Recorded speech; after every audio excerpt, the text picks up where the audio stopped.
ವೀಕ್ಷಕರ ನಮಸ್ಕಾರ. ಇವತ್ತಿನ ವಿಶೇಷ ಕಾರ್ಯಕ್ರಮ ಸಂಗೀತ ಮೂಡಿಗಾರ ಕೃಷ್ಣನೂರಿನ ಪ್ರದ್ಯುಮ್ನ ಅಂತ ಹೇಳುವಂಥ ಒಬ್ಬ ಯುವಕ ಸಂಗೀತ ಲೋಕವನ್ನು ವಿಶಿಷ್ಟವಾಗಿ ಮೂಡಿಗೊಳಿಸ್ತಾ ಹೋಗ್ತಾರೆ. ಹೇಗೆಂತ ಹೇಳಿದರೆ, ಯಾವುದೇ ರೀತಿಯ ಗುರುಗಳನ್ನು ಹೊಂದದೆ ಕೆಲವೆಲ್ಲ ರೀತಿಯಾಗಿರುವಂತಹ ವಾದ್ಯಗಳನ್ನು ಬಹಳ ಸುಂದರಮಯವಾಗಿ ನುಡಿಸುವ ಮೂಲಕವಾಗಿ ಕೇಳ್ತಾ ಇದ್ದರೆ ಕೇಳ್ತಾನೇ ಇರುವ ಅಂತ ಹೇಳುವಷ್ಟು ಮಟ್ಟಿಗೆ ಅದ್ಭುತವಾಗಿ ಅವನು ನುಡಿಸುವಂತಹ ಕಲೆಯನ್ನು ಕರಗತ ಮಾಡ್ತಾ ಹೋಗ್ತಾರೆ. ಈ ಒಂದು ವ್ಯಕ್ತಿ ಭಾಳ ಹೆಮ್ಮೆ ಅಂತ ಹೇಳಿದರೆ, ದಿವಂಗತ ಬಿ ಅನಂತ ಕೃಷ್ಣ ಉಪಾಧ್ಯಾಯರ ಮಗರಾಗಿ, ಅದೇ ರೀತಿಯಾಗಿ ಶಾಂತಾ ಉಪಾಧ್ಯಾಯರ ಮಗರಾಗಿ ಸುಂದರಮಯವಾಗಿರುವಂತಹ ಜೀವನ ಸಾಗಿಸ್ತಾ ಇದ್ದಾಗೆ ಅನಂತ ಕೃಷ್ಣ ಉಪಾಧ್ಯಾಯರು ಅವರೆಲ್ಲರನ್ನು ಕಳ್ಕೊಳ್ತಾ ಹೋಗ್ತಾರೆ. ಅನಂತರವಾಗಿ ಛಲ ಬಿಡದೆ ಮುಂದಿನ ಜೀವನ ಸಾಗಿಸಬೇಕು ಅಂತ ಹೇಳೋ ದೃಷ್ಟಿಯಿಂದ ಮುಂದೆ ಸಾಗಬೇಕು, ಏನಾದರೂ ಮಾಡಬೇಕು ಅಂತ ಹೇಳುವಂತಹ ತಾಯಿ ಶಾಂತೋಪಾಧ್ಯಾಯವರ ಛಲದ ಮೂಲಕವಾಗಿ ಮಗನಿಗೆ ವಿಶೇಷವಾಗಿರುವಂತಹ ಈ ಸಂಗೀತ ವಿದ್ಯೆಗಳಿಗೆ ವಿಶೇಷವಾಗಿರುವಂಥ ಆಸಕ್ತಿ ಮೂಡಿಸ್ತಾ ಹೋಗ್ತಾರೆ. ಆ ಮೂಲಕವಾಗಿ ಬದಲಾವಣೆ ಮೇಲೆ ಬದಲಾವಣೆ ಕಾಣುವ ಮೂಲಕವಾಗಿ ಹಲವಾರು ರೀತಿಯಾಗಿರುವಂಥ ವಾದ್ಯಗಳನ್ನು ಪಡೆದುಕೊಳ್ಳುವ ಮೂಲಕವಾಗಿ ತನ್ನದೇ ಆಗಿರುವಂತಹ ಆಸಕ್ತಿಯಿಂದ ವಿಶಿಷ್ಟವಾಗಿರುವಂತಹ ನಾದಗಳನ್ನು ನುಡಿಸ್ತಾ ಹೋಗ್ತಾರೆ. ಅಂತಹ ನಾದಗಳನ್ನು ನುಡಿಸುವಂತಹ ಕಲೆ ಹೇಗೆ ಬಂತು, ಯಾವ ರೀತಿಯಾಗಿ ಕಲ್ತರು, ಯಾವೆಲ್ಲ ರೀತಿಯ ವಾದಕಗಳಿದೆ, ಯಾವೆಲ್ಲ ರೀತಿಯಾಗಿ ನುಡಿಸ್ತಾ ಹೋಗ್ತಾರೆ. ಇವತ್ತಿನ ವಿಶೇಷವಾಗಿರುವುದೇನು ಅಂತ ಹೇಳಿದರೆ ನುಡಿಸುವಂಥದ್ದು ಕೂಡ. ಯಾಕಂದರೆ ಅವರು ವಿಶೇಷವಾಗಿ ಕರಗತಗೊಂಡಿರುವಂಥದ್ದು ಯಾವುದರಲ್ಲಿ ಅಂತ ಹೇಳಿದರೆ ಸ್ಯಾಕ್ಸೋಫೋನ್ ವಾದನದಲ್ಲಿ, ಅದರೊಂದಿಗೆ ಹಾರ್ಮೋನಿಯಂ ಇರ್ಬೋದು, ಕೊಳಲಿರ್ಬೋದು, ಅದರೊಟ್ಟಿಗೆ ಬಹಳ ವಿಶೇಷವಾಗಿ ಗಮನಿಸಲಿಕ್ಕೆ ಸಾಧ್ಯ ಆಗುವಂಥದ್ದು ಕೀಬೋರ್ಡು. ಇವೆಲ್ಲವನ್ನೂ ಕೂಡ ವಿಶೇಷವಾಗಿ ನುಡಿಸುವಂಥ ಪ್ರಕ್ರಿಯೆಯನ್ನು ಇವತ್ತು ನಾವು ಗಮನಿಸಲಿಕ್ಕೆ ಸಾಧ್ಯ ಇದೆ. ಹಾಗಾದರೆ ಹೇಗೆ ಬಾರಿಸ್ತಾರೆ, ಏನು ಬಾರಿಸ್ತಾರೆ ಎಲ್ಲವನ್ನು ಕೂಡ ಗಮನಿಸ್ತಾ ಹೋಗುವ ಇವತ್ತಿನ ಈ ವಿಶೇಷ ಕಾರ್ಯಕ್ರಮದಲ್ಲಿ. ನಾನು ನಿಮ್ಮ ಪ್ರದೀಪ್ ಉಪಾಧ್ಯಾಯ.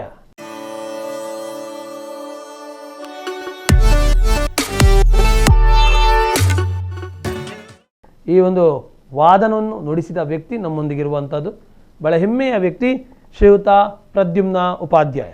ನಮಸ್ಕಾರ.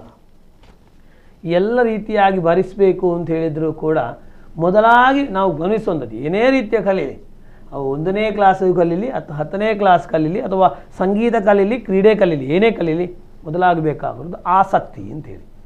ಈ ಪ್ರದ್ಯುಮ್ನವರಿಗೆ ಆಸಕ್ತಿ ಹೇಗೆ ಬಂತು ಅಂತೇಳಿ, ಯಾಕಂದರೆ ಈ ಆಸಕ್ತಿ ಬಂದ ಕಾರಣವಾಗಿ ನಾವು ಹೇಳ್ತಾ ಹೋದೆವು ಮುಂದೆ ಇದನ್ನೆಲ್ಲ ಗಮನಿಸಲಿಕ್ಕಿದ್ದೇವೆ ಅಂತೇಳಿ.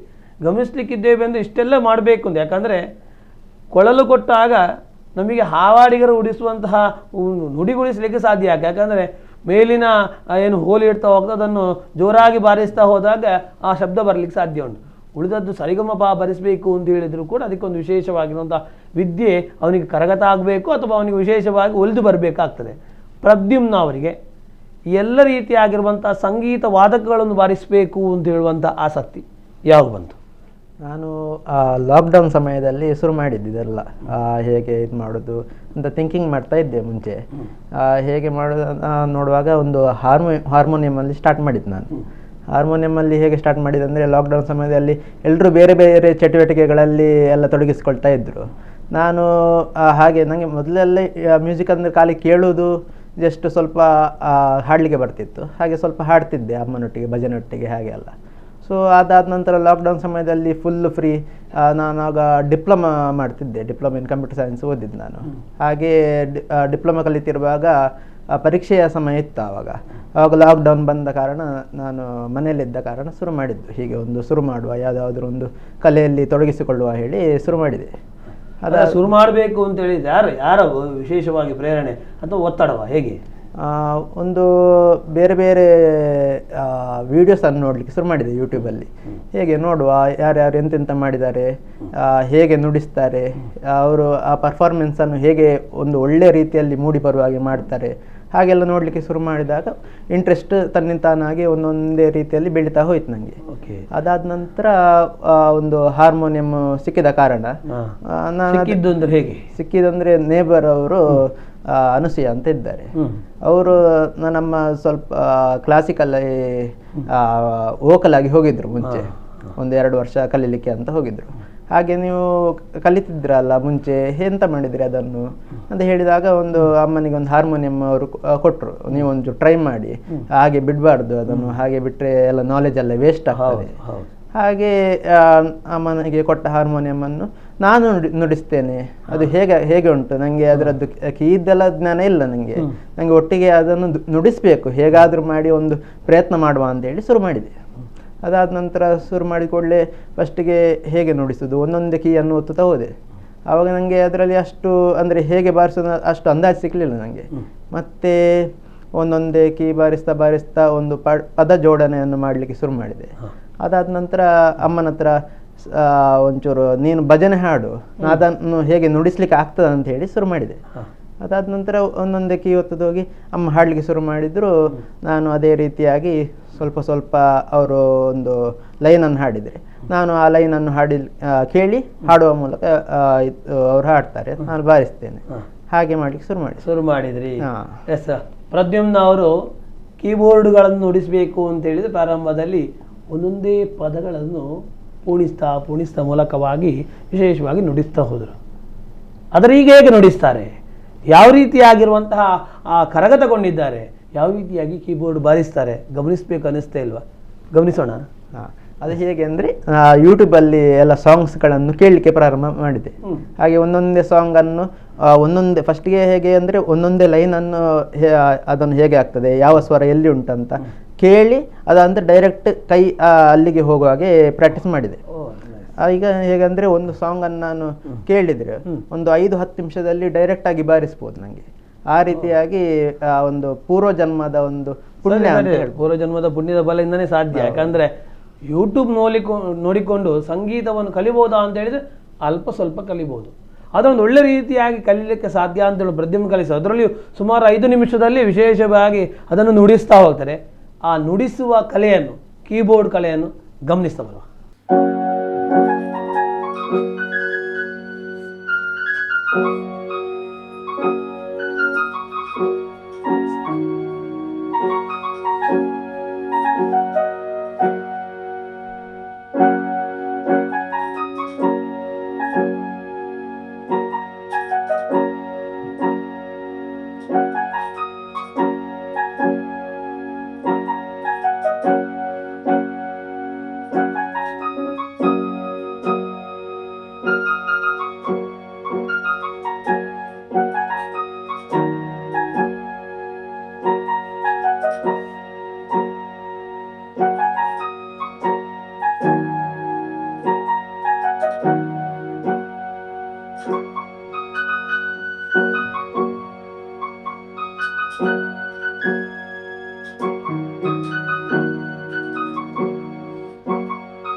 ವೀಕ್ಷಕರೇ, ಕೀಬೋರ್ಡ್ ನುಡಿಸುವಂತಹ ಒಂದು ಅದ್ಭುತವಾಗಿರೋ ಕಲೆಯನ್ನು ಗಮನಿಸ್ತಾ ಬಂದರೆ ಅಲ್ಲ, ಎಷ್ಟೊಂದು ಸುಂದರವಾಗಿ, ಎಷ್ಟು ಕೇಳ್ತಾ ಇದ್ದರೆ ಕೇಳಲೇಬೇಕು ಅಂತ ಆಗ ಹೇಳಿದೆ ಅಲ್ಲ, ಸತ್ಯವಾಗಿ ಅನಿಸ್ತಲ್ಲ ನಿಮಗೆ? ಯಾಕಂತ ಹೇಳಿದರೆ ಪ್ರತಿಯೊಂದು ರೀತಿಯಾಗಿರುವಂಥ ನಾದಗಳು ಕೂಡ ನಮಗೆ ಕೇಳಬೇಕು ಅಂತ ಹೇಳುವಂಥ ಅನಿಸುವಂತಹ ರೀತಿಯಾಗಿ ಬಾರಿಸಬೇಕಾಗ್ತದೆ. ಅದನ್ನು ಬಾರಿಸಿ ತೋರಿಸಿದರು ಪ್ರದ್ಯುಮ್ನವರು. ಖಂಡಿತವಾಗಿ ಬಹಳ ಹೆಮ್ಮೆ ಆಯಿತು ಕೇಳ್ತಾ ಇದ್ದಾಗಲೇ. ಒಂಥರ ನಮಗೆ ಒಂದು ಆ ಲೋಕಕ್ಕೆ ಹೋದೆವು ಅಥವಾ ಆ ಒಂದು ರೀತಿಯಾಗಿ ಪ್ರಪಂಚಕ್ಕೆ ಹೋದೆವು ಅಂತ ಹೇಳುವಂಥಷ್ಟು ಅನುಭವ ನೀಡ್ತಾ ಹೋದ್ರಿ. ಖಂಡಿತವಾಗಿಯೂ ಧನ್ಯವಾದ ಹೇಳಲೇಬೇಕು. ನಾವು ಮುಂದೆ ಗಮನಿಸಲೇಬೇಕು. ಯಾಕಂತ ಹೇಳಿದರೆ ತಂದೆಯ ವಿಷಯದಲ್ಲಿ ಗಮನಿಸುವಂತೇಳಿ ಆದರೆ, ಯಾಕಂದರೆ ದಿವಂಗತರಾಗಿದ್ದಾರೆ. ಆದರೆ ಅವರು ನಿಮ್ಮ ಒಂದು ಜೀವನಕ್ಕೆ ಅಥವಾ ನಿಮ್ಮ ಒಂದು ವಿಶೇಷವಾಗಿರುವಂಥ ಸಾಧನೆಗೆ ಹೇಗೆಲ್ಲ ರೀತಿಯಾಗಿರುವಂಥ ದಾರಿದೀಪ ಆದರು ಅಂತ? ತಂದೆ 5ನೇ ಕ್ಲಾಸಲ್ಲಿ ಇರುವಾಗ ಅವರ ಡೆತ್ ಆಯಿತು. ಅದಾದ ನಂತರ ಕ್ಲಾಸಲ್ಲಿ 5ನೇ ಕ್ಲಾಸಲ್ಲಿ ಇರುವಾಗ ಡೆತ್ ಆಯಿತು. ಅದಾದ ನಂತರ ಅಮ್ಮನೇ ಮುಂದುವರಿಸ್ತಾ ಎಲ್ಲವನ್ನು ಮ್ಯಾನೇಜ್ ಮಾಡ್ತಾ ಇಲ್ಲಿ ತನಕ ಕರ್ಕೊಂಡು ಬಂದಿದ್ದಾರೆ. ಈಗ 5ನೇ ಕ್ಲಾಸ್ನಲ್ಲಿರುವಾಗ ತೆಗೆದುಕೊಂಡು ಹೋದರು. ಆ ಸಂದರ್ಭದಲ್ಲಿ ಏನಾದ್ರು ನೆನಪಿದೆಯಾ? 5ನೇ ವರ್ಷ ಅಂತ ಹೇಳಿದರೆ ಸುಮಾರು 6-5-10 ವರ್ಷ ಆಗಿರ್ಬೋದು ನಿಮಗೆ ಅಷ್ಟೇ. ಹಾಗಾಗಿ ಆ 10ನೇ ವರ್ಷದಲ್ಲಿ ನಿಮ್ಮೊಟ್ಟಿಗೆ ಬೆಳೆದದ್ದು ಅಥವಾ ನಿಮಗೆ ಕೆಲವಾರು ರೀತಿಯಾಗಿರುವಂಥ ಸಹಾಯಗಳನ್ನು ಮಾಡಿದ್ದು ನೆನಪು ಮಾಡೋದು ಅಂತೇಳಿ. ಯಾಕಂದರೆ ಮೇಲಿನಿಂದ ಭಗವಂತನ ರೂಪದಲ್ಲಿ ನಿಮ್ಮ ತಂದೆ ನೋಡ್ತಾ ಇರ್ಬೋದು. ಹಾಗಾಗಿ ಆ ಒಂದು ವಿಷಯ ತಿಳಿಸೋದಾದರೆ ಹೇಗೆಲ್ಲ ಸಹಕಾರ ಇತ್ತು ಅವ್ರದ್ದು? ಚೆಸ್ ಆಡೋದಿರ್ಬೋದು, ಕ್ಯಾರಮ್ ಕಲಿಸೋದು. ಫಸ್ಟಿಗೆ ನನಗೆ ಚೆಸ್ ಆಡಲಿಕ್ಕೆ ಬರ್ತಿರ್ಲಿಲ್ಲ. ಒಂದು ಸೀದಾ ಅಂಗಡಿ ಹೋಗಿ ಒಂದು ಚೆಸ್ ಬೋರ್ಡ್ ತಗೊಂಡು ಬಂದರು. ಹೀಗೆ ಮರೆ ಹೀಗೆ ಇದೊಂದು ಕಾಯನ್ನು ಮುಂದೆ ಇಡೋದು ಹೀಗೆ ಮಾಡಿ ನನಗೆ ಫಸ್ಟಿಗೆ ಚೆಸ್ ಕಲಿಸಿಕೊಟ್ಟದ್ದು ಅವರು. ಅದಾದ ನಂತರ ಹಾಗೆಯೇ ಬೇರೆ ಬೇರೆ ಆಟಗಳಲ್ಲಿ ತೊಡಗಬೇಕು ಅಂತ ಹೇಳಿ ಒಂದು ಕ್ಯಾರಮ್ ಶುರು ಮಾಡಿದರು. ಕ್ಯಾರಮ್ ಒಂದು ಆಡು, ಇದು ನಿಮಗೆ ಒಳ್ಳೆ ಬೆನಿಫಿಟ್, ಇದರಿಂದ ಮೈಂಡ್ ಎಲ್ಲ ಒಂಚೂರು ವರ್ಕ್ ಆಗ್ತದೆ, ಹೇಗೆ ಇದು ಮಾಡಬೇಕು, ಹೌದು ಟೆಕ್ನಿಕ್ ಎಲ್ಲ ಹೇಗೆ ಅಂತ ಹೇಳಿಕೊಟ್ರು. ಅದಾದ ನಂತರ ಒಂದು ಜಪ ಪೂಜೆ ಆಗಿರ್ಬೋದು, ಅದೆಲ್ಲ ಅವರು ಮಾಡ್ತಿದ್ರು, ಪೂಜೆ ಮಾಡ್ತಿದ್ರು. ನಾನು ಅವರನ್ನು ನೋಡಿ ನೋಡಿ ಕಲಿತಾ ಇದ್ದೆ. ಈಗ ನಾನು ಸ್ವಂತ ಒಂದು ಪೂಜೆಯ ಕ್ಲಾಸಿಗೆಲ್ಲ ಹೋಗಿ ಎಲ್ಲ ಅದನ್ನು ಸಟ್ರೇಟ್ ಮಾಡ್ಕೊಂಡು ನಾನೀಗ ಮನೆಯ ಪೂಜೆಯನ್ನು ಮಾಡ್ತಾ ಇದ್ದೀನಿ ಅಂತ ಹೇಳಿ. ತಾಯಿ ಮುಂದೆ ಎಲ್ಲ ರೀತಿಯಾಗಿರುವಂಥ ದಾರಿದೀಪ ಆದರು. ಎಲ್ಲ ರೀತಿಯಾಗಿರೋ ನಿಮ್ಮ ಬೆಳಕುಗಳೇನು ಕಾಣ್ತಾ ಇದ್ದೀರಿ, ಆ ಬೆಳಕುಗಳ ಹಿಂದೆ ನೆರಳಾಗಿ ಕಂಡವರು ತಾಯಿ ಅಂತ ಹೇಳಿ. ಅಂತಹ ತಾಯಿಯ ಬಗ್ಗೆ ಒಮ್ಮೆ ಗಮನಿಸೋದು ಅಂತೇಳಿ ಆದರೆ ನಿಮ್ಮ ತಾಯಿ ನಿಮಗೆಷ್ಟು ಶ್ರೇಷ್ಠ? ತುಂಬ ಶ್ರೇಷ್ಠ ಸರ್. ಯಾಕೆಂದರೆ ಹುಟ್ಟಿನಾಗಿನಿಂದ ಬೆಳೆಯುವವರೆಗೂ ಮಕ್ಕಳನ್ನು ಒಳ್ಳೆಯ ರೀತಿಯಲ್ಲಿ ಪಾಲನೆ ಪೋಷಣೆ ಮಾಡಬೇಕಾಗ್ತದೆ. ಇಲ್ಲಾಂದರೆ ಒಂದು ಸಂಸ್ಕೃತಿ ಸಂಸ್ಕಾರ ಯಾವುದು ಕೂಡ ಬರುವುದಿಲ್ಲ. ಹಾಗಾಗಿ ಆ ನಿಟ್ಟಿನಲ್ಲಿ ನೋಡೋದಾದರೆ ನಾನು ಚಿಕ್ಕಂದಿನ ಬೆಳೆಯುವವರೆಗೂ ಈಗಲೂ ಇನ್ನು ಮುಂದೆಯೂ ಒಳ್ಳೆಯ ರೀತಿಯಲ್ಲಿ ಜೀವನ ನಡೆಸಲಿಕ್ಕೆ ನನಗೆ ದಾರಿದೀಪವಾಗ್ತಾರೆ ಅಂತ ಹೇಳಲಿಕ್ಕೆ ಇಷ್ಟಪಡ್ತೇನೆ. ಮುಂದಿನ ಇದರನ್ನು ಗಮನಿಸೋದು ಅಂತ ಹೇಳಿದ್ರೆ ಆಗಲೇ ಹೇಳ್ತಾ ಹೋದೆವು, ವಾದಕಲೆಯಲ್ಲಿ ಹಲವಾರು ರೀತಿಯಾಗಿರುವಂಥ ವಾದಕಗಳನ್ನು ತಿಳಿದಿರುವಂಥದ್ದು. ಕೀಬೋರ್ಡನ್ನು ಗಮನಿಸ್ತಾ ಹೋದೆವು, ಹಾರ್ಮೋನಿಯಂ ಇದೆ, ಕೊಳಲಿ ಇದೆ, ಸ್ಯಾಕ್ಸೋಫೋನ್ ಇದೆ. ಗಮನಿಸ್ತಾ ಹೋಗಬೇಕು. ಸ್ಯಾಕ್ಸೋಫೋನ್ ಯಾವಾಗ ಕಲಿತಾ ಹೋದ್ರಿ? ಸ್ಯಾಕ್ಸಫೋನ್ ಕಲಿಯಲಿಕ್ಕೆ ಶುರು ಮಾಡಿ ಒಂದು 2 ವರ್ಷ ಆಗಿದೆ. ಅದರಲ್ಲಿ ಹೇಗೆ ಅಂದರೆ ಸ್ಟಾರ್ಟಿಂಗ್ ನನಗೆ ಎರ್ಮಾಳ್ನ ಜಾತ್ರೆಗೆ ಹೋಗುವಾಗ ಅಲ್ಲಿ ಒಬ್ಬರು ಪ್ರತಿನಿತ್ಯ ಬಾರಿಸುವವರು, ಸ್ಯಾಕ್ಸಫೋನ್ ಬಾರಿಸುವವರು ಇದ್ದಾರೆ. ಅಲ್ಲಿ ಅವರನ್ನು ಸುತ್ತಿನ ಚಂಡೆಯ ಸುತ್ತು ಬಂತು ಅಲ್ಲಿ. ಆವಾಗ ಸ್ಯಾಕ್ಸಫೋನ್ ಅವರು ಬಾರಿಸ್ತಿದ್ರ. ಹಾಗೆ ಅವರು ಸುತ್ತಿನಲ್ಲಿ ಹೋಗುವಾಗ ನನಗೂ ಸಹ ಒಂಚೂರು ಆಸೆ ಆಯಿತು, ಹೇಗೆ ನುಡಿಸ್ತಾರೆ ಒಂಚೂರು ನೋಡುವ. ಆವಾಗ ಅಮ್ಮನ ಹತ್ರ ಹೇಳಿದೆ, ನಂಗೊಂದು ಸ್ಯಾಕ್ಸಫೋನ್ ತೆಗೆಸಿಕೊಡು, ನಾನು ನೋಡ್ತೇನಂತ. ಆಗ ಎಷ್ಟನೇ ವರ್ಷ ಆಗಿರ್ಬೋದು? ಯಾವಾಗ ಇದು? ಒಂದು 2 ವರ್ಷ ಮುಂಚೆ. 2 ವರ್ಷ ಮುಂಚೆ. ಸರಿ, ಒಂದು 2.5 ವರ್ಷ ಆಗಿರ್ಬೋದು. 2.5 ವರ್ಷ ಆಗಿದೆ. ಎರ್ಮಾಳಿನ ಜನಾರ್ದನ ದೇವಸ್ಥಾನ ಜಾತ್ರೆಗೆ ಹೋಗುವ ಸಮಯದಲ್ಲಿ ನಾನು ನೋಡಿದ್ದು. ಹಾಗೆ ನೋಡಿ ಇಂಡಿಯನ್ ಟೈಪ್ ಇದ್ದು ಸ್ಯಾಕ್ಸಫೋನನ್ನು ಫಸ್ಟಿಗೆ ನನಗೆ ತೆಗೆಸಿಕೊಟ್ರು ಅಮ್ಮ. ಫಸ್ಟಿಗೆ ಹೇಳಿದರು, ನೀ ವೇಸ್ಟ್ ಮಾಡ್ತಿ ಮರೆಯ, ನಿನ್ನಿಂದ ಮತ್ತೆ ಊದ್ಲಿಕ್ಕೆ ಆಗದಿದ್ರೆ ಎಲ್ಲ ಕಷ್ಟ ಆಗ್ತದೆ, ದುಡ್ಡು ಸಹ ಸುಮಾರು ಇರ್ತದೆ ಅದಕ್ಕೆ ಅಂತ ಹೇಳಿದರು. ನೋಡುವ, ನಿಮಗೆ ವೇಸ್ಟ್ ಆಗಲಿಕ್ಕೆ ಬಿಡುವುದಿಲ್ಲ, ಎಂತಾದರೂ ಒಂದು ಇದರಲ್ಲಿ ಪ್ರೊಫೆಷ್ನಲ್ ಮಟ್ಟಿಗೆ ನಾನು ಬೆಳೀಲಿಕ್ಕೆ ಟ್ರೈ ಮಾಡ್ತೇನೆ, ಒಮ್ಮೆ ನನಗೆ ತೆಗೆಸಿಕೊಡು ಅಂತ ಹಠ ಮಾಡಿದೆ. ನೋಡಿ, ಛಲದಂಕರಾಗಿದ್ದರು. ಆ ಛಲದಂಕ ಮುಂದೆ ಯಾವ ರೀತಿಯಾಗಿ ಬೆಳವಣಿಗೆ ಆದರೂ ಕೂಡ ಗಮನಿಸ್ತಾ ಹೋಗ್ಬೇಕು. ಮುಂದುವರಿಸಿ. ಅದಾದ ನಂತರ ಕಲೀಲಿಕ್ಕೆ ಶುರು ಮಾಡಿದೆ. ಫಸ್ಟಿಗೆ ಯಾವುದೇ ಗುರುಗಳು ಇರಲಿಲ್ಲ ನನಗೆ ಸ್ಯಾಕ್ಸಫೋನಿಗೆ. ಮೊದಲಿಗೆ ನಾನೇ ಯೂಟ್ಯೂಬಲ್ಲಿ ಕೇಳಿ ಬಾರಿಸಲಿಕ್ಕೆ ಒಂದು ಸಾಧಾರಣ ಮಟ್ಟಿಗೆ ಸೆಲ್ಫ್ ಸ್ಟಡಿಯಾಗಿ ಹೇಗೆ ಬಾರಿಸ್ಬೋದು ಅದನ್ನು ಬಾರಿಸಲಿಕ್ಕೆ ಶುರು ಮಾಡಿದೆ. ಅದಾದ ನಂತರ ಬೆಳೀತಾ ಒಂದು ಕಡೆ ಫಂಕ್ಷನಿಗೆ ಹೋದಾಗ ನನ್ನ ಗುರುಗಳು ಹೇಗೆ ಸಿಕ್ಕಿದ್ರು ಅಂದರೆ, ಫಂಕ್ಷನ್ಗೆ ಹೋದಾಗ ಅಮ್ಮನ ಸ್ಟೂಡೆಂಟ್ ಅವರು ಅಶೋಕ್ ಶೇರಿಗಾರ್ ಹಿರಿಯಾಡ್ಕ ಹೇಳಿ ಅವರ ಹೆಸರು. ಅವರು ಅಮ್ಮನಿಗೆ ಸಿಕ್ಕಿದಾಗ ಕೇಳಿದರು, ನಿಮ್ಮ ಮಗ ಸ್ಯಾಕ್ಸಫೋನ್ ಎಲ್ಲ ಓದ್ತಾನ, ಅವನಿಗೆ ಇಂಟ್ರೆಸ್ಟ್ ಉಂಟಾ ಹಾಗೆ ಕೇಳಿದರು. ಅದಕ್ಕೆ ಅಮ್ಮ ಹೇಳಿದರು, ಹೌದು, ಈಗ ಒಂದು ಇಂಡಿಯನ್ ಸ್ಯಾಕ್ಸಫೋನ್ ತೆಗೆಸಿಕೊಟ್ಟಿದ್ದೇನೆ, ಹಾಗೆ ಅದರಲ್ಲಿ ಈಗ ಟ್ರೈ ಮಾಡ್ತಿದ್ದಾನೆ, ಇನ್ನು ಅದು ಹೇಗೆ ಮುಂದುವರಿಸೋದಂತ ನಮಗೂ ಸಹ ದಾರಿ ಗೊತ್ತಿಲ್ಲ ಅದು ಹೇಗೆ ಅಂತ. ಆಗ ನಾನಿದ್ದೇನೆ, ನಾನು ಅವನಿಗೆ ಹೇಳಿಕೊಡ್ತೇನೆ ಹೇಗೆ ಎಲ್ಲ ಪ್ರೊಸೀಜರ್ಸ್ ಡೀಟೇಲ್ ಆಗಿ ಕರ್ನಾಟಕ ಸಂಗೀತ ಹೇಗೆ ಉಂಟು. ಅವರು ಮನೆ ನಿಯರೆಸ್ಟಾ? ಮನೆ ಅಂದರೆ ಹಿರಿಯಡ್ಕ. ಅಲ್ಲಿಂದ ನಾನು ನಿಮಗೆ ಟೀಚ್ ಮಾಡ್ತೇನೆ, ಅಲ್ಲೇ ಹೇಳಿಕೊಡ್ತೇನೆ ನಿಮಗೆ ಅಂತ ಹೇಳಿಕೊಟ್ರು. ಹಾಗೆ ಇದು ಮಾಡಿ ಅವ್ರ ಹತ್ರ ಕಲೀಲಿಕ್ಕೆ ಶುರು ಮಾಡಿ 2 ವರ್ಷ ಆಗಿದೆ. ಅವರು ಪ್ರೊಫೆಷನಲ್ ಲೆವೆಲಲ್ಲಿ ಇದ್ದಾರೆ, ಅಂದರೆ 40 ಇಯರ್ಸ್ ಆಗಿದೆ. ಟೋಟಲ್ 50+ ಸ್ಟೂಡೆಂಟ್ಸ್ ಇದ್ದಾರೆ ಅವರಿಗೆ ಈಗ. ಹಾಗೆ ಮೊನ್ನೆ ಅವರಿಗೆ ಇದು ಒಂದು ಪ್ರಶಸ್ತಿ ಕೂಡ ಲಭಿಸಿದೆ ಅವರಿಗೆ. ಉಡುಪಿ ಜಿಲ್ಲಾ ಪ್ರಶಸ್ತಿ, ರಾಜ್ಯೋತ್ಸವ ಪ್ರಶಸ್ತಿ. ಓಕೆ, ಉಡುಪಿ ಜಿಲ್ಲಾ ರಾಜ್ಯೋತ್ಸವ ಪ್ರಶಸ್ತಿ ಪ್ರತಿ ಕನ್ನಡ ರಾಜ್ಯೋತ್ಸವ ಸಮಯದಲ್ಲಿ ವಿಶೇಷವಾಗಿ ಗೌರವಾರ್ಪಣೆ ಆಗ್ತಾ ಹೋಗ್ತದೆ. ಇವರ ಗುರುಗಳಿಗೆ ಅಶೋಕ್ ಶೇಡಿಗಾರ್ ಅವರಿಗೆ ವಿಶೇಷವಾಗಿ ದೊರಕಿರುವಂಥದ್ದನ್ನು ಗಮನಿಸ್ತಾ ಹೋಗ್ತೇವೆ. ಈಗ ನಮ್ಮ ವೀಕ್ಷಕರಿಗೆ ನಿಮ್ಮ ನಾದದಲ್ಲಿ, ಈಗ ಸ್ಯಾಕ್ಸೋಫೋನ್ ನಾದದಲ್ಲಿ ಯಾವ ರೀತಿಯಾಗಿರುವಂಥ ರಸದ ಉತ್ತರವನ್ನು ನೀಡ್ತೀರಿ, ಏನೀಗ ಹೇಳ್ತೀರಿ? ಇಷ್ಟ ತನಕ ನಾನೊಂದು 10 ರಿಂದ 12 ಪ್ರೋಗ್ರಾಮ್ಸ್ ಕೊಟ್ಟಿದ್ದೇನೆ. ಅಂದರೆ ಮದುವೆಗೆ ಆಗಿರ್ಬೋದು, ಒಬ್ಬನೇ ಹ್ಯಾಂಡಲ್ ಮಾಡಿ ಬೆಳಗಿಂದ ಮಧ್ಯಾಹ್ನದವರೆಗೆ ಹಾಗೆ ಬಾರಿಸೋದು ಆಗಿರ್ಬೋದು, ಗೆಟ್ ಟುಗೆದರ್ ಫಂಕ್ಷನ್ಸ್ ಆಗಿರ್ಬೋದು, ದೇವಸ್ಥಾನದಲ್ಲಿ ಜಾತ್ರೆಯ ಸಮಯದಲ್ಲಿ ಹಾಗೆ ಬಾರಿಸಿದ್ದಿರ್ಬೋದು, ಅಥವಾ ಸೇವೆಗಾಗಿ ದೇವಸ್ಥಾನದಲ್ಲಿ ಕೂತ್ಕೊಂಡು ಹಾಗೆ ನುಡಿಸಿದ್ದು ಹಾಗೆ ಎಲ್ಲ ಪ್ರಾಕ್ಟೀಸ್ ಮಾಡ್ತಾ ಇದ್ದೇನೆ. ಈಗ ನಮ್ಮ ವೀಕ್ಷಕರಿಗೆ ಏನು ನುಡಿಸ್ತೀರಿ, ಯಾವ್ದು ನುಡಿಸ್ತೀರಿ? ನಾನೀಗ ಮಹಾಗಣಪತಿ ನಮೋ ನಮೋ ಎನ್ನುವ ಹಂಸಧ್ವನಿಯ ಕೀರ್ತನೆಯನ್ನು ತೋರಿಸ್ಬೋದು ಸರ್. ನೋಡ್ತಾ ಬರುವ.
ಭಾಳ ಸುಂದರವಾಗಿ ನುಡಿಸ್ತಾ ಹೋದ್ರು. ತಬೀಲು ಕೂಡ ಭಾಳ ಸುಂದರವಾಗಿ ಕೇಳ್ತಾ ಇತ್ತು. ಯಾಕಂತ ಹೇಳಿದರೆ ವಿಶೇಷವಾಗಿ ನಾವು ಗಮನಿಸಬೇಕು ಅಂತ ಹೇಳಿದರೆ ಸ್ಯಾಕ್ಸೋಫೋನಿಗೆ ತಬೀಲು ಅಗತ್ಯವೇ ಅಂತ ಹೇಳಿ. ಯಾಕಂದರೆ ಆ ಬೆರಳುಗಳಿಗೆ ಹಾಕ್ಕೊಂಡು ಹೊಡಿಬೇಕು ಅಂತ ಹೇಳಿದಾಗ ಅದೆಷ್ಟು ದೂರದವರೆಗೆ ಕೇಳಿದೆ ಅಂತ ಹೇಳಿದ್ರೆ ಅಲ್ಲಿ ಜಾತ್ರೆ ಪ್ರಾರಂಭ ಆಯಿತು ಮತ್ತು ಇಲ್ಲಿ ಕಾರ್ಯಕ್ರಮ ಸ್ಟಾರ್ಟ್ ಆಯಿತು ಅಂತೇಳಿ. ಈಗ ತಬೀಲು ಬಾರಿಸಿದವರ ಬಗ್ಗೆ ಹೇಳೋದಾದರೆ ಅವರ ಹೆಸರು? ಅವರೊಂದು 8ರಿಂದ 10 ವರ್ಷ ಆಗಿದೆ ಅವರಿಗೆ ಎಕ್ಸ್ಪೀರಿಯನ್ಸ್. ಅವರು ಶ್ರೀನಿವಾಸ್ ಶ್ರೀನಿವಾಸ್ ದೇವಾಡಿಗ ಕಾಪು ಅಲ್ಲಿ ಇರುವಂಥವ್ರು. ಅಲ್ಲಿ ಅವರು. ಈಗ ನಿಮಗೆ ಅವರು ಕನೆಕ್ಟ್ ಆದ ಹೇಗೆ? ಅವರು ನನ್ನ ಗುರುಗಳ ಮೂಲಕವೇ ಕನೆಕ್ಟ್ ಆದದ್ದು.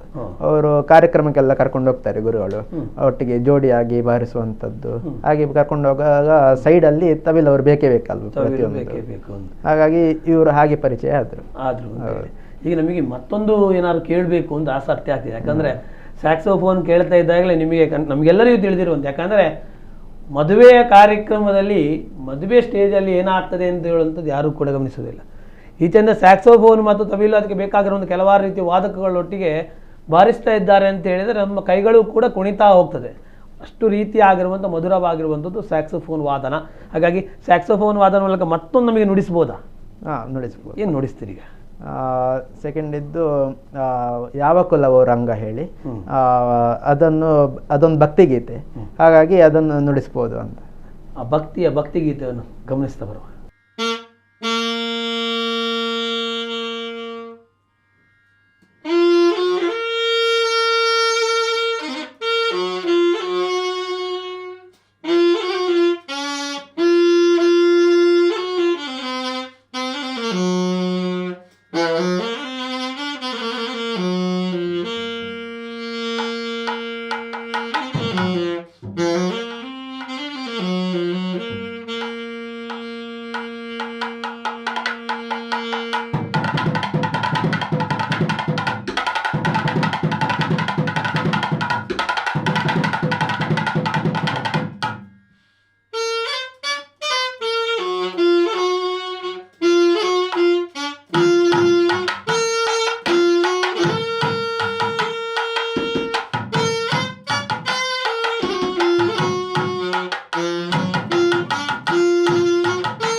ವೀಕ್ಷಕರೇ, ಸ್ಯಾಕ್ಸೋಫೋನ್ ವಾದನವನ್ನು ಕೇಳ್ತಾ ಇದ್ದಾಗಲೇ ಖಂಡಿತವಾಗಿ ಮತ್ತಷ್ಟು ಕೇಳಬೇಕು ಅಂತ ಹೇಳೋದು ಅನಿಸುವಂಥ ಸಾಧ್ಯ. ಆದರೆ ನಮ್ಮ ಸಮಯಾವಕಾಶ ಅಂತ ಹೇಳುವಂಥದ್ದು ನಿಯಮಿತವಾಗಿರುವ ಕಾರಣವಾಗಿ ಇನ್ನಷ್ಟು ಕೇಳಬೇಕು ಅಂತ ಹೇಳಿದರೆ ಖಂಡಿತವಾಗಿ ಅವರ ಬಳಿ ಹೋಗಿ ಅಥವಾ ಅವರು ಕಾರ್ಯಕ್ರಮ ನೀಡುವಲ್ಲಿ ಹೋಗಿ ನಾವು ಖಂಡಿತವಾಗಿ ಕೇಳೋಣ. ಕೃಷ್ಣನೂರಿನ ಅಂತೇಳಿ ಗಮನಿಸ್ತಾ ಹೋಗ್ತೇವೆ. ಕೃಷ್ಣನೂರು ಅಂತ ಹೇಳಿದ ಕೂಡ ನಮಗೆ ನೆನಪಾಗುವಂಥದ್ದು ಉಡುಪಿ ಅಂತೇಳಿ ನೆನಪಾಗುವಂಥದ್ದು ವಿಶೇಷವಾಗಿ ಆ ಕೊಳಲ ವಾದನ. ಆ ಕೊಳಲು ಕೇಳ್ತಾ ಇದ್ದಾಗಲೇ ಕೃಷ್ಣನೇ ಬಂದ, ಕೃಷ್ಣನೇ ಕುಣಿತಾ ಇದ್ದಾನೆ ಅಂತ ಹೇಳುವಂತಹ ಆನಂದ ಆಗುವಂಥದ್ದು ಸಹಜ. ಹಾಗಾಗಿ ಆ ಕೊಳಲು ಕೂಡ ನುಡಿಸುವುದರಲ್ಲಿ ಪ್ರದ್ಯುಮ್ನರು ಎತ್ತಿದ ಕೈ. ಕೊಳಲು, ಕೃಷ್ಣನೂರು, ಆ ಉಡುಪಿ ಎಲ್ಲದಕ್ಕೂ ಕೂಡ ಕನೆಕ್ಟ್ ಆಗಿರುವುದು ಪ್ರದ್ಯುಮ್ನವರು.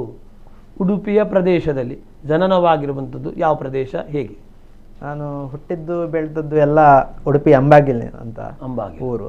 ಹಾಗೆ ಅಲ್ಲೇ ಹುಟ್ಟಿ ಬೆಳೆದು ಎಲ್ಲ ಈಗ ಎಜುಕೇಶನ್ ಎಲ್ಲ ಅಲ್ಲೇ ಎಲ್ಲ ಉಡುಪಿಯಲ್ಲಿ ಅಂಬಾಗಿಲಲ್ಲಿ ಮಾಡ್ತಾ ಇರುವಂಥದ್ದು. ಈಗ ಆ ಉಡುಪಿಯ ಕೃಷ್ಣನಿಗೆ ಯಾವುದು ಇಷ್ಟ ಹೇಳಿದ್ರೆ, ಅಂದ್ರೆ ಇಂಗ್ಲಿಷಲ್ಲಿ ಹೇಳಿದ್ರೆ ಫೇವ್ರೇಟ್ ಯಾವುದು ಹೇಳಿದ್ರೆ ಕೊಳಲು ನೋಡಿಕೊಂಡು ಕೂತ್ಕೊಂಡ್ರೆ ಮನುಷ್ಯ ಮಾತ್ರ ಅಲ್ಲ, ಪ್ರತಿಯೊಂದು ರೀತಿಯಾಗಿರುವಂತೆ ವನ್ಯ ಜೀವಿಗಳು ಕೂಡ ಓಡೋಡಿ ಬರ್ತದೆ ಅಂತ ಹೇಳಿ ಅಂತಹ ಒಂದು ಕೊಳಲನ್ನು ಕೂಡ ಪ್ರದ್ಯುಮ್ನರು ಕಲ್ತಿದ್ದಾರೆ. ಹಾಗಾದ್ರೆ ಆ ಕೊಳಲು ನಾದವನ್ನು ಕಲಿಯುವಂತ ಆಸಕ್ತಿ ಹೇಗೆ ಬಂತು? ಯೂಟ್ಯೂಬಲ್ಲಿ ಸರ್ಚ್ ಮಾಡುವಾಗ ಬೇರೆ ಬೇರೆ, ಈಗ ಪ್ರವೀಣ್ ಗೋಡ್ಕಿಂಡಿ ಆಗಿರ್ಬೋದು, ಹಾಗೆ ಹಲವಿಧದ ಕಲಾವಿದರನ್ನು ಕಂಡೆ ನಾನು ಯೂಟ್ಯೂಬಲ್ಲಿ. ಹಾಗೆ ಬಾರಿಸ್ತಾ ಅವರು ಎಲ್ಲ ಬಾರಿಸೋದನ್ನು ನೋಡಿ ನೋಡಿ ನೋಡಿ ನನಗೂ ಸಹ ಒಂದು ಇಂಟ್ರೆಸ್ಟ್ ಬಂತು.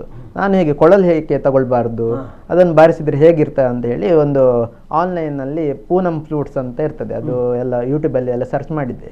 ಹಾಗೆ ಅದು ಬ್ರ್ಯಾಂಡೆಡ್ ಫ್ಲೂಟ್ಸ್, ಅದು ಒಳ್ಳೆ, ಅದನ್ನು ಬೇಸಿಕ್ ಅಂದರೆ ಸಿ ಅಂತ ಸ್ಕೇಲ್ ಇದ್ದು ಫ್ಲೂಟ್, ಅದು ಬಿಗಿನರ್ಸಿಗೆ ಬೆಸ್ಟ್ ಫ್ಲೂಟ್ ಅಂತ ಅಲ್ಲಿಂದ ತಗೊಂಡದ್ದು. ಅದೇ ರೀತಿ ಸಿ ಆದ ನಂತರ ಅದನ್ನು ಪ್ರಾಕ್ಟೀಸ್ ಮಾಡಿದ ಮೇಲೆ ಬಿ ಅನ್ನುವ ಬಿ ಸ್ಕೇಲ್ ಇದ್ದು ಫ್ಲೂಟ್ ತಗೊಂಡೆ. ಅದಾದ ನಂತರ ಸ್ಯಾಕ್ಸಫೋನಿಗೆ ಬೇಕಾಗಿರುವಂಥದ್ದು ಎ ಶಾರ್ಪ್ ಫ್ಲೂಟ್, ಅದಕ್ಕೆ ಬೇಕಾಗಿರೋ ತಗೊಂಡೆ. ಹಾಗೆ ಒಂದೊಂದೇ ಫ್ಲೂಟನ್ನು ಪರ್ಚೇಸ್ ಮಾಡುವಾಗ ಅದರೊಟ್ಟಿಗೆ ಕಲಿತಾ ಅದನ್ನು ಸ್ಕೇಲನ್ನು ಅಭ್ಯಾಸ ಮಾಡ್ಕೊಂಡು ಹೋದೆ. ಅದಾದ ನಂತರ ಈಗ ನಿಮ್ಮ ಹತ್ರ ಎಷ್ಟು ಕೊಳಲಿದೆ? ಈಗ ಟೋಟಲ್ ಆಗಿ ನನ್ನ ಹತ್ರ 3 ಕೊಳಲಿದೆ. 3 ಕೊಳಲಿದೆ. ಆ 3 ಕೊಳಲಿ ಏನು ವಿಶೇಷತೆ, ಏನು ವ್ಯತ್ಯಾಸ ಅಂದರೆ ಪಿಚ್ ವೇರಿಯೇಷನ್ ಆಗ್ತದೆ. ಈಗ ಸಿ ಅಲ್ಲಿ ಬಾರಿಸಿದ ಸೌಂಡ್ ನಿಮಗೆ ಬಿ ಅಲ್ಲಿ ಸಿಕ್ಕುದಿಲ್ಲ, ಅದರ ಸ್ಕೇಲೇ ಡಿಫ್ರೆಂಟ್ ಆಗ್ತದೆ, ಪಿಚ್ ಡಿಫ್ರೆಂಟ್ ಆಗ್ತದೆ. ಹಾಗಾಗಿ ಬೇಸಿಕ್ ಬಿಗಿನರ್ಸಿಗೆ ಅಂತ ಬೇಕಂದ್ರೆ ಸಿ ಇದ್ದು ಫ್ಲೂಟ್ ಬೇಕು.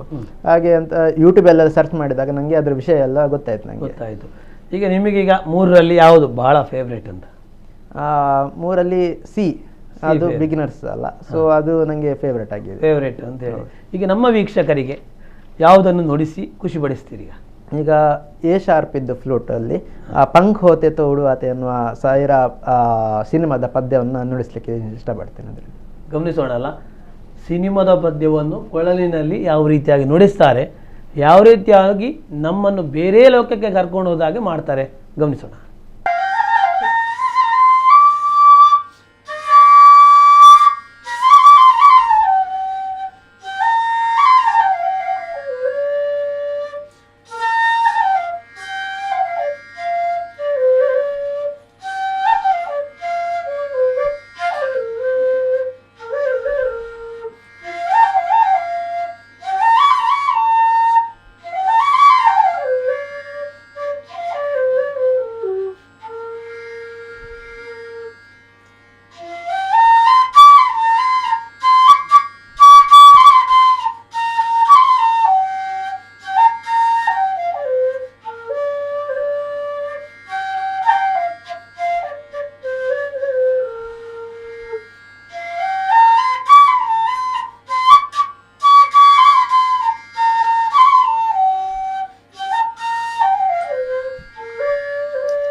ಉಡುಪಿಯ ಊರಿನ ಕೃಷ್ಣನೇ ಬಂದ, ಕೃಷ್ಣನೇ ಕೊಳಲು ನುಡಿಸಿದ ಅಂತ ಹೇಳುವಷ್ಟು ಮಟ್ಟಿಗೆ ಚೆಂದಾಗಿ ನುಡಿಸುತ್ತಾ ಹೋದರೆ. ಯಾಕಂದರೆ ಅದರ ಆಸಕ್ತಿ ಎಷ್ಟು ಹೆಚ್ಚಾಗ್ತಾ ಹೋಗ್ತದೆ ಅಂತ ಹೇಳಿದರೆ, ಆ ಪ್ರತಿಯೊಂದು ರೀತಿಯಾಗಿರುವಂಥ ನಾದಗಳು ಹೊರಗೆ ಬರ್ತಾ ಇದ್ದಾಗಲೇ ತುಳುವಲ್ಲಿ ಹೇಳ್ತವ ಕಿವಿ ಕೊಂಡೆ ಮಂತದ ಕೇಂಡೆ ಎಂದು. ಹಾಗಾಗಿ ಆ ಕಿವಿಯನ್ನು ನಿಬ್ಬೆರಗಾಗಿಸಿ ನೋಡೋ ಮೂಲಕವಾಗಿ ಕೇಳಲೇಬೇಕು, ಏನಪ್ಪ ನಾದ ಇದು ಅಂತ ಹೇಳುವಷ್ಟು ಮಟ್ಟಿಗೆ ಚೆನ್ನಾಗಿ ನುಡಿಸ್ತಾ ಹೋದ್ರೆ. ಈಗ ವಿಶೇಷ ಗಮನಿಸಬೇಕು, ಕೊಳಲು ಅಂತ ಹೇಳಿದ ಕೂಡಲೇ ಅಲ್ಲಿ ಆ ರಂಧ್ರಗಳನ್ನು ಗಮನಿಸ್ತಾ ಹೋಗ್ತೇವೆ. ಆ ರಂಧ್ರಗಳ ಬಗ್ಗೆ ವಿಶೇಷವಾಗಿ, ಯಾಕಂದರೆ ನೀವು ವಿಶೇಷವಾಗಿ ಯೂಟ್ಯೂಬಲ್ಲಿ ಗಮನಿಸಿದರೂ ಕೂಡ ಅದರ ಬಗ್ಗೆ ಎಲ್ಲ ಆಲೋಚನೆ ಮಾಡಿರ್ತೀರಿ. ಯಾಕಂದರೆ ಆಗಲೇ ಹೇಳ್ತಾ ಹೋದರೆ 5 ನಿಮಿಷದಲ್ಲಿ ನೀವು ಕಲ್ತಿದ್ದೀರಿ ಅಂತೇಳಿ ಆದರೆ ನೀವು ತುಂಬ ಶಾರ್ಪು ಅಂತ ಅದರಲ್ಲಿ ತಿಳಿತಾ ಹೋಗ್ತದೆ. ಹಾಗಾಗಿ ಕೇಳುವಂಥದ್ದು ಆ ರಂಧ್ರಗಳು ಯಾವ ರೀತಿಯಾಗಿರುವಂತಹ ಒಂದು ವಿಶೇಷವಾಗಿರುವಂಥ ನಾದಕ್ಕೆ ಸಹಕರಿಸ್ತಾ ಹೋಗ್ತದೆ. ಅಂದರೆ ಅದು ಕೂಡ ಒಂದು ರೀತಿಯ ಸೆಲ್ಫ್ ಸ್ಟಡಿ ಆಗಿದೆ. ಅಂದರೆ ಕೇಳಿದ ಕೂಡಲೇ ಅದನ್ನು ನಾನೇ ಫೈಂಡ್ ಔಟ್ ಮಾಡ್ತೇನೆ. ನನಗೆ ಅಂದರೆ ಯೂಟ್ಯೂಬ್ ಎಲ್ಲ ಅಂದರೆ ಹೇಗೆ ಇರ್ತದೆ, ಹೇಗೆ ನಮಗೆ ಕಾಣ್ಬೋದು, ಬೇಸಿಕ್ಕಿಗೆ ಮಾತ್ರ. ಸರಿ, ಈಗ ಯಾವ ಪದ್ಯ ಕೊಟ್ಟರು ಅದರ ರಂಧ್ರಗಳನ್ನು ನಾನೇ ಫೈಂಡ್ ಔಟ್ ಮಾಡಿ ಅದನ್ನು ನುಡಿಸ್ತೇನೆ ಎಲ್ಲ ಇದು. ಮತ್ತೊಂದು ಇಲ್ಲಿ ಭಾಳ ವಿಶೇಷ ಏನು ಅಂತ ಹೇಳಿದರೆ, ಕಣ್ಣು ಮುಚ್ಚಿ ನುಡಿಸುವ ಮೂಲಕವಾಗಿ ಸಾಧನೆಗೈದಂಥ ವ್ಯಕ್ತಿಯು ಕೂಡ ಪ್ರದ್ಯುಮ್ನರು ಒಂದು.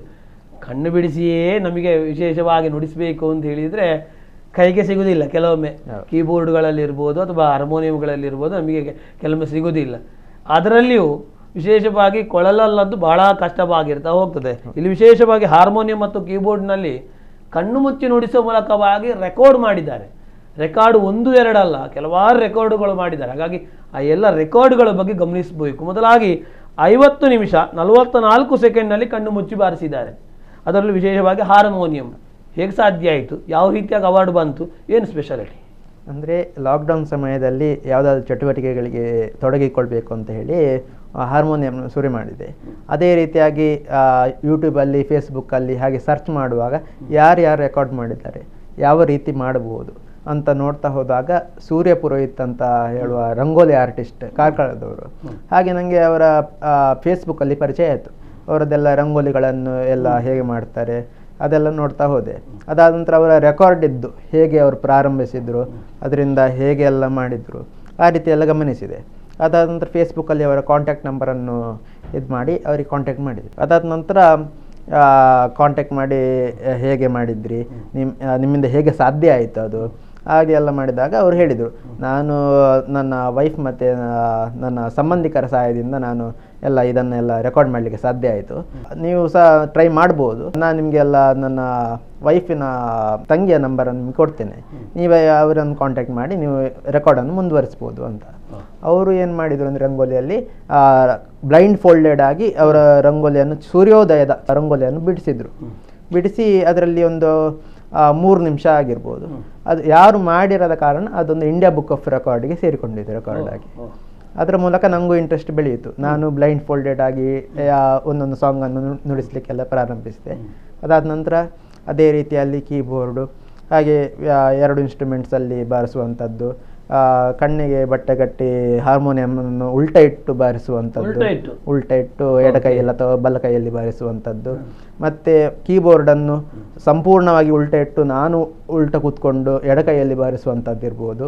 ಹಾಗೆ ವಿವಿಧ ರೀತಿಯ ಪೊಸಿಷನ್ಸನ್ನೆಲ್ಲ ಟ್ರೈ ಮಾಡಿ ಅದರಲ್ಲಿ ಹೇಗೆ ಮಾಡ್ಬೋದು, ರೆಕಾರ್ಡಿಗೆ ಯಾವುದು ಸೂಕ್ತ ಅಂತೇಳಿ ಎಲ್ಲ ಫೈಂಡ್ ಔಟ್ ಮಾಡುವಾಗ ಒಂದು ಸಿಕ್ಕಿತು. ಏನಂದರೆ ನನಗೆ ಸಿಕ್ಕಿದ್ದು ಯೂಟ್ಯೂಬಲ್ಲಿ ಯಾವ ರೀತಿ ಮಾಡಿದ್ರು, ಎಷ್ಟು ನಿಮಿಷದ್ದು ಮಾಡಿದ್ರು, ಯಾವ್ಯಾವ ಸಾಂಗ್ಸನ್ನೆಲ್ಲ ಹಾಕ್ಬೋದು ಅದಕ್ಕೆ, ಹಾಗೆಲ್ಲ ತಿಳಿಯುವಾಗ ನನಗೆ ಈಗ ಭಜನೆದ್ದು ಮತ್ತು ಒಂದು ಹಿಂದಿ ಸಾಂಗ್ಸ್ ಎಲ್ಲ ವೇರಿಯೇಷನ್ಸ್ ಇರುವಂಥದ್ದು ವಿವಿಧ ರೀತಿಯ ಸಾಂಗ್ಸನ್ನು ಯಾರು ಹಾಕಿದ್ದಿಲ್ಲ. ಒಂದು ರೀತಿಯಲ್ಲಿ 1-2-3 ಸಾಂಗನ್ನು ಆಗಿ ಅದನ್ನೇ ಕಂಟಿನ್ಯೂಸ್ ಆಗಿ ಬಾರಿಸ್ತಾ ಹೋದದ್ದು ಹಾಗೆಲ್ಲ ರೆಕಾರ್ಡ್ ಇತ್ತು. ಹಾಗಾಗಿ ನಾನು ಇದು ಹಾರ್ಮೋನಿಯಮಲ್ಲಿ ಯಾರು ರೆಕಾರ್ಡ್ ಮಾಡಿದಾರಾ, ಯಾರು ಮಾಡಿದ್ದಾರೆ, ಎಷ್ಟು ನಿಮಿಷದ್ದು ಮಾಡಿದ್ದಾರೆ ಹಾಗೆಲ್ಲ ಫೈಂಡ್ ಔಟ್ ಮಾಡ್ತಾ ಹೋಗುವಾಗ ಯಾರು 50 ನಿಮಿಷ 44 ಸೆಕೆಂಡ್ ರೆಕಾರ್ಡ್ ಹಾರ್ಮೋನಿಯಮಲ್ಲಿ ಮಾಡಲಿಲ್ಲ ತನಕ. ಹಾಗೆ ಅದೊಂದು ಯುನಿಕ್ ಆಗ್ತದೆ. ಮತ್ತು ಈಗ ಖಾಲಿ ಒಂದನ್ನೇ ಸಾಂಗನ್ನು ಕಂಟಿನ್ಯೂಸ್ ಆಗಿ ಬಾರಿಸ್ತಾ ಹೋದರೆ ಯಾರಿಗೂ ಇಂಟ್ರೆಸ್ಟ್ ಬರೋದಿಲ್ಲ. ಹಾಗಾಗಿ ಒಂದೊಂದೇ ಸಾಂಗನ್ನು ಜೋಡಿಸ್ತಾ ಹೋದೆ. ಹೇಗೆಂದರೆ ಒಂದು ಸಾಂಗನ್ನು ಈಗ ಫುಲ್ ಬ್ಲೈಂಡ್ ಫೋಲ್ಡೆಡ್ ಆಗಿ ಪ್ರಾಕ್ಟೀಸ್ ಮಾಡುವಂಥದ್ದು, ಅದೇ ರೀತಿಯಾಗಿ ಪುನೊಂದು ಸಾಂಗನ್ನು, ಹಾಗೆ 17 ಸಾಂಗ್ಸನ್ನು ಬ್ಲೈಂಡ್ ಫೋಲ್ಡೆಡ್ ಆಗಿ ಫಸ್ಟಿಗೆ ಪ್ರಾಕ್ಟೀಸ್ ಮಾಡಿದೆ.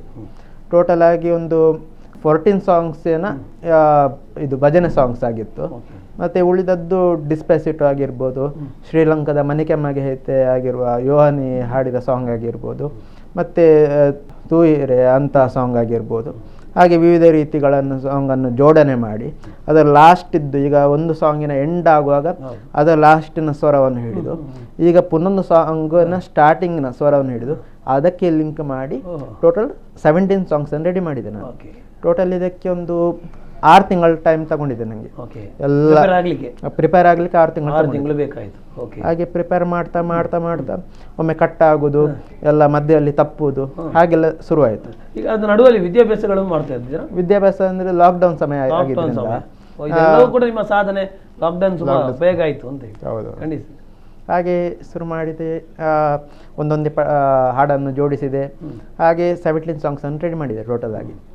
ಹಾಗೆ ಪ್ರಾಕ್ಟೀಸ್ ಮಾಡಿ ರೆಕಾರ್ಡಿಗೆ ಒಂದು ಟ್ರೈ ಮಾಡುವ ಅಂತ ಹೇಳುವಾಗ ನನಗೆ ಕಾರ್ಕಳದವರು ಸಹಾಯ ಮಾಡಿದ್ರಿಂದ ರೆಕಾರ್ಡನ್ನು ವಿಟ್ನೆಸ್ ಯಾರೆಲ್ಲ ನಿಲ್ಲಬೇಕು ಮತ್ತು ಎಲ್ಲಿ ಇದು ರೆಕಾರ್ಡ್ ಮಾಡ್ಬೋದು, ಅವರದ್ದು ರಿಕ್ವೈರ್ಮೆಂಟ್ಸ್ ಏನಂದರೆ ಶಬ್ದ ಇರಬಾರ್ದು, ವಿಟ್ನೆಸ್ ಯಾರಾದರೂ ಮುಂದೆ ಇರಬೇಕು, ಅವ್ರ ಸಿಗ್ನೇಚರ್ ಹಾಕಿ ಕೊಡುವಂಥದ್ದಾಗಿರ್ಬೋದು, ಫೋಟೋಗ್ರಾಫ್ಸ್, ವಿಡಿಯೋಗ್ರಾಫ್ ಹೇಗಿರಬೇಕಂದ್ರೆ ಅದರಲ್ಲಿ ಟೈಮಿಂಗ್ಸ್ ಕಂಟಿನ್ಯೂಸ್ ಆಗಿ ರನ್ ಆಗ್ತಿರ್ಬೇಕು ಮತ್ತು ಯಾವುದೇ ರೀತಿ ಕಟ್ ಆಗಬಾರ್ದು. ಸಾಂಗ್ ಮಿಡಲಲ್ಲಿ ಕಂಟಿನ್ಯೂಸ್ ಆಗಿದ್ದು ಪರ್ಫೆಕ್ಟ್ ಆಗಿದ್ದರೆ ಅವರು ಅಪ್ರೂವ್ ಮಾಡ್ತಾರೆ ಅದನ್ನು. ಅವರದ್ದು ರೆಕಾರ್ಡ್ ಕಂಪನಿ ಇರೋದು ಹರಿಯಾಣದಲ್ಲಿ. ಅದೇ ರೀತಿಯಾಗಿ ನಾವು ಲಾಕ್ಡೌನ್ ಸಮಯ ಆದ್ದರಿಂದ ನಾನು ಆನ್ಲೈನಲ್ಲಿ ಇದನ್ನು ಪ್ರೊಡ್ಯೂಸ್ ಮಾಡಿ ರೆಕಾರ್ಡ್ ಒಂದು 3-4 ತಿಂಗಳಲ್ಲಿ ಅಪ್ರೂವ್ ಆಗಿ ಅದು ನನಗೆ ಕೈ ಸೇರಿತು. ಖಂಡಿತವಾಗಿ ಮತ್ತೊಂದು ಗಮನಿಸೋದು 4 ನಿಮಿಷ 9 ಸೆಕೆಂಡ್ಗಳು ಕಣ್ಣು ಮುಚ್ಚಿ ಕೀಬೋರ್ಡನ್ನು ವಿರುದ್ಧ ದಿಕ್ಕಿನಲ್ಲಿ ನುಡಿಸಿರುವಂಥದ್ದು ಅಂತ ಹೇಳಿ, ಇದು ಕೂಡ ಅದೇ ರೀತಿಯಾಗಿರುವಂತಹ ಸಾಧನೆಯನ್ನು ಗಮನಿಸ್ತಾ ಹೋಗ್ತೇವೆ. ಈಗ ನಾವು ಗಮನಿಸಬೇಕಾಗಿರುವಂಥದ್ದು ಕೊಳಲನ್ನು ನೋಡ್ತಾ ಹೋದೆವು, ಕೊಳಲು ಅದ್ಭುತವಾಗಿ ಗಮನಿಸ್ತಾ ಹೋದೆವು. ಈಗ ನಾವು ಗಮನಿಸಲಿಕ್ಕಿರುವಂಥದ್ದು ಹಾರ್ಮೋನಿಯಂ ಅಂತ ಹೇಳುವಂಥದ್ದು ಯಾವ ರೀತಿಯಾಗಿ ನಿಮ್ಮನ್ನು ಒಲಿದು ಬಂತು, ನಿಮಗೊಂದು ಒಳ್ಳೆ ರೀತಿಯ ಆಸಕ್ತಿಯಾಗಿ ಹೇಗೆ ಸ್ಟಾರ್ಟ್ ಆಯಿತು? ಇದಕ್ಕೆ ಪ್ರೇರಣೆ ಅಂತ ಹೇಳಿದರೆ ಒಂದು ಯೂಟ್ಯೂಬ್, ಒಂದು ಅಮ್ಮ ಇದಕ್ಕೆ ಪ್ರೇರಣೆ, ಮತ್ತು ವಿವಿಧ ರೀತಿಯ ಕಲಾವಿದರು ನನಗೆ ಇದಕ್ಕೆ ಪ್ರೇರಣೆ ಆದರು. ಅದೇ ರೀತಿಯಾಗಿ ಕಲಿತಾ ಒಂದೊಂದೇ ರೀತಿಯಾಗಿ ಅಭ್ಯಾಸ ಮಾಡ್ತಾ ಮಾಡ್ತಾ ಮಾಡ್ತಾ ಇಂಟ್ರೆಸ್ಟ್ ಬೆಳೀತಾ ಹೋಯಿತು. ಅದಂತ ಪ್ರಾಕ್ಟೀಸ್ ಮಾಡಿ ರೆಕಾರ್ಡಿಗೆ ಅದು ಸಹಾಯ ಆಯಿತು. ಈಗ ಹಾರ್ಮೋನಿಯಂನಲ್ಲಿ ನಮಗೆ ಯಾವ ರೀತಿಯಾಗಿರುವಂಥ ಒಂದು ನಾದವನ್ನು ನಮ್ಮೆಲ್ಲ ರೀತಿಯಾಗಿರುವಂಥ ವೀಕ್ಷಕರಿಗೆ ಉಣಬಡಿಸ್ತೀರಿ? ಮರಳು ಮಾಡು ಮಾಯಾದೇವಿ ಅನ್ನುವ ಒಂದು ಭಕ್ತಿಗೀತೆಯ ಸಾಂಗನ್ನು ನಾನು ಇದಕ್ಕೆ ನಿಮಗೆ ತೋರಿಸಲಿಕ್ಕೆ ಇಷ್ಟಪಡ್ತೇನೆ. ಮರಳು ಮಾಡ್ತಾರಾ ಅಂತ ಅಲ್ವಾ ಗಮನಿಸ್ತಾ ಬರುವ.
ವೀಕ್ಷಕರೇ, ನುಡಿಸಬೇಕು ಅಂತ ಹೇಳಿದರೆ ಆಸಕ್ತಿ ಬೇಕು, ನುಡಿಸಬೇಕು ಅಂತ ಹೇಳಿದರೆ ವಿಶೇಷವಾಗಿರುವಂಥ ಒಲವು ಬೇಕಾಗ್ತದೆ.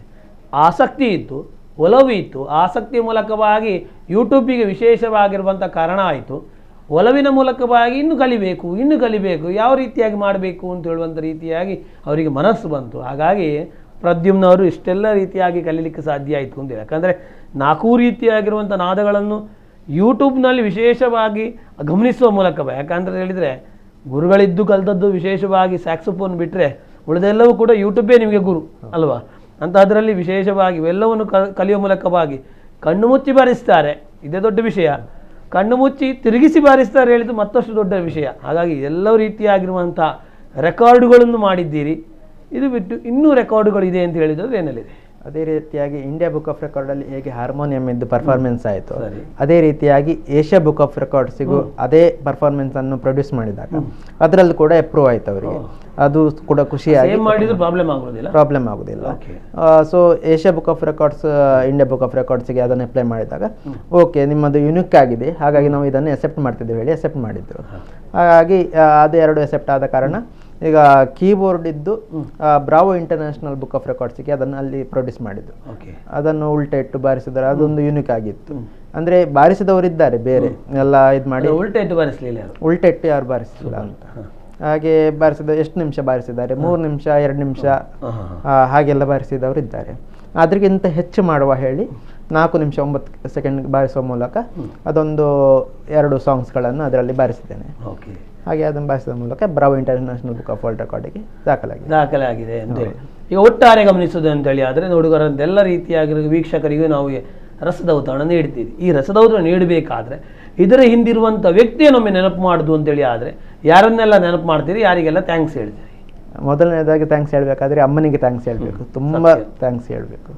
ಅಂದರೆ ಅವರ ಸಪೋರ್ಟ್ ಇಲ್ಲದೆ ಇದು ಯಾವುದನ್ನು ಮಾಡಲಿಕ್ಕೆ ಸಾಧ್ಯ ಆಗ್ತಿರಲಿಲ್ಲ. ಇನ್ಸ್ಟ್ರೂಮೆಂಟ್ಸ್ ಬೈ ಮಾಡುವುದಾಗಿರ್ಬೋದು, ಇದಕ್ಕೆ ಹಿಮ್ಮೇಳವಾಗಿ ನಿಂತು ಎಲ್ಲವನ್ನು ಮಾಡಿಸುವುದಾಗಿರ್ಬೋದು, ಕಾಲ್ ಮಾಡಿ ಯಾರನ್ನೆಲ್ಲ ಕರೆಸಬೇಕು ಅವರನ್ನು ಕರೆಸುವುದಾಗಿರ್ಬೋದು, ಎಲ್ಲ ರೀತಿಯ ಮ್ಯಾನೇಜಿಂಗ್ ಮಾಡಿದ್ರಿಂದ ನಾನು ಇಷ್ಟ ತನಕ ಮುಂದೆ ಬರಲಿಕ್ಕೆ ಸಾಧ್ಯವಾಯಿತು ಅಂತೇಳಿ. ಹಾಗೆ ನೇಬರ್ ಅನುಸೂಯ ಶೆಟ್ಟಿ ಅಂತ ಒಬ್ಬರಿದ್ದಾರೆ, ಅವರು ಕೂಡ ಸಂಗೀತ ಕಲಾವಿದರು.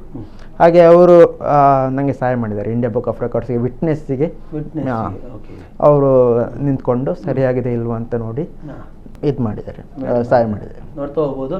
ವಿಶೇಷವಾಗಿ ತಾಯಿಯ ವಿಶೇಷವಾಗಿರುವಂತಹ ಒಂದು ಪ್ರೀತಿ, ಅದರೊಟ್ಟಿಗೆ ತಂದೆಯ ವಿಶೇಷವಾಗಿರುವಂಥ ಆಶೀರ್ವಾದವೂ ಖಂಡಿತ ಇದೆ.